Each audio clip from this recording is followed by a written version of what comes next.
Now, remarkable young people from across Britain and Ireland are being recognised with Rotary Young Citizen Awards 2019. The awards honour the achievements and positive citizenship shown by young people through hard work, inspirational ideas and a determination to help others and make a difference. Well, each year Rotary clubs across Britain and Ireland nominate youngsters for the awards, and the winners will be presented with those at Rotary in Britain and Ireland Showcase Conference. That's in Nottingham this Sunday. Well, I want to hear now from Ciara Noble, who has faced incredible courage in fighting cancer since she was 11 years old. She joins me now from our Edinburgh studio. Ciara, good afternoon to you.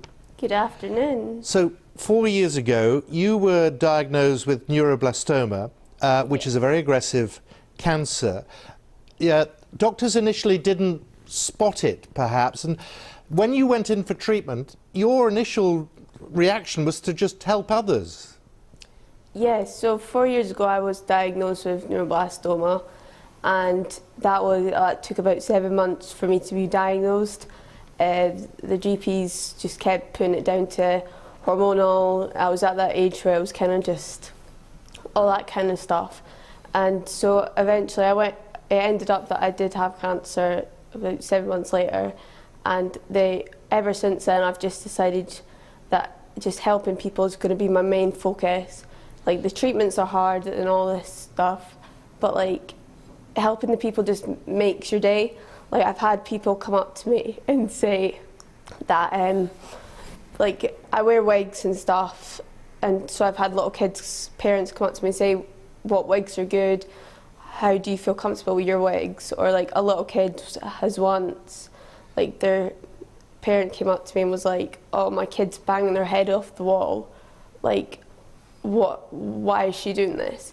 And because I've been through this similar treatments, I've been able to like give advice to them, and just through all of it, just help other parents. Ciara, which is just insane. You say, you know, despite having some treatment, I just need to explain to people, you've had 20 rounds of chemotherapy, conventional radiotherapy, you've had proton beam therapy as well. I want to come to that in just a moment. But my word, that's tough for anybody of any age to deal with. And what keeps you going? What makes you want to care about others when most people would be feeling pretty rough themselves? I think it's just the whole fact that, like, yeah, you could be down in the dumps and just like think of all the negative stuff and just be sad and upset and all that, but like, it's not going to get me anywhere, and I'd rather be helping someone else get through it as well as myself, because like, I like to stay positive, and like, I don't know, I get so much joy out of helping other people. There must have been moments, and I mentioned the proton beam therapy, that I think in excess of £500,000 was raised by your community, and that allowed you to have proton beam therapy in the United States. That hasn't worked, has it? No, that didn't work. So in the summer of last year I had surgery in New York, where the whole of the UK got behind, and people all around the world got behind it and raised £500,000 for me, which is just insane to think about. But the proton beam therapy did not work.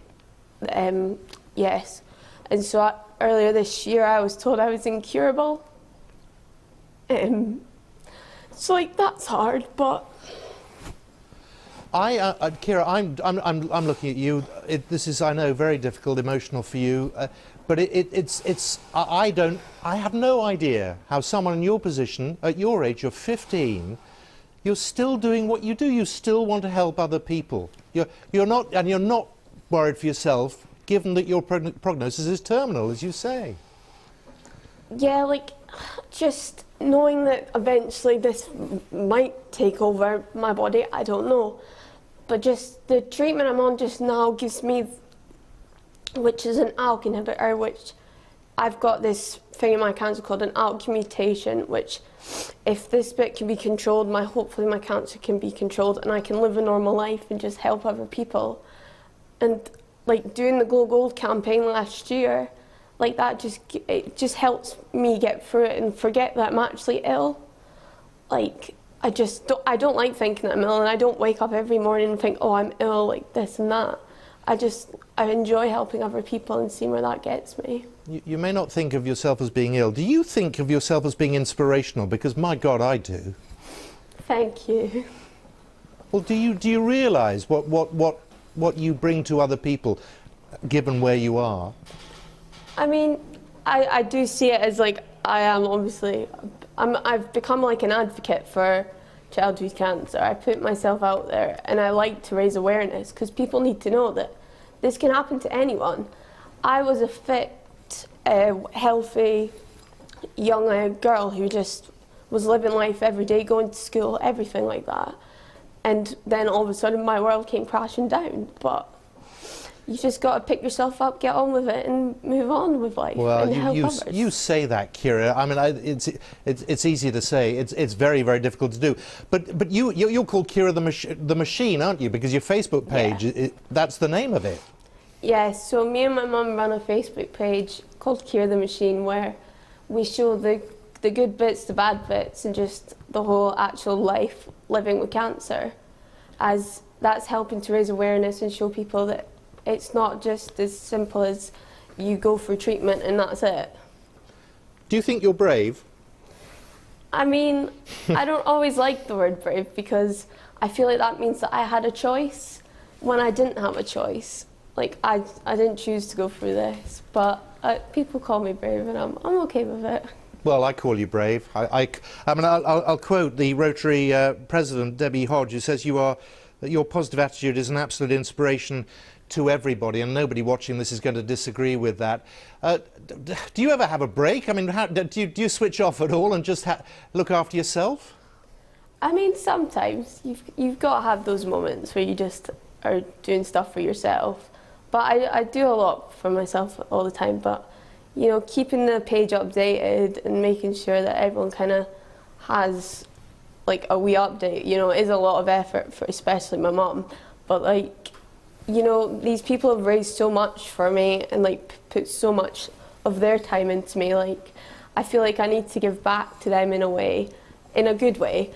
And but in a way I do enjoy it, and I like to show people what I'm doing and that I'm trying to live a normal life just now and all that. But I do quite a bit for myself though.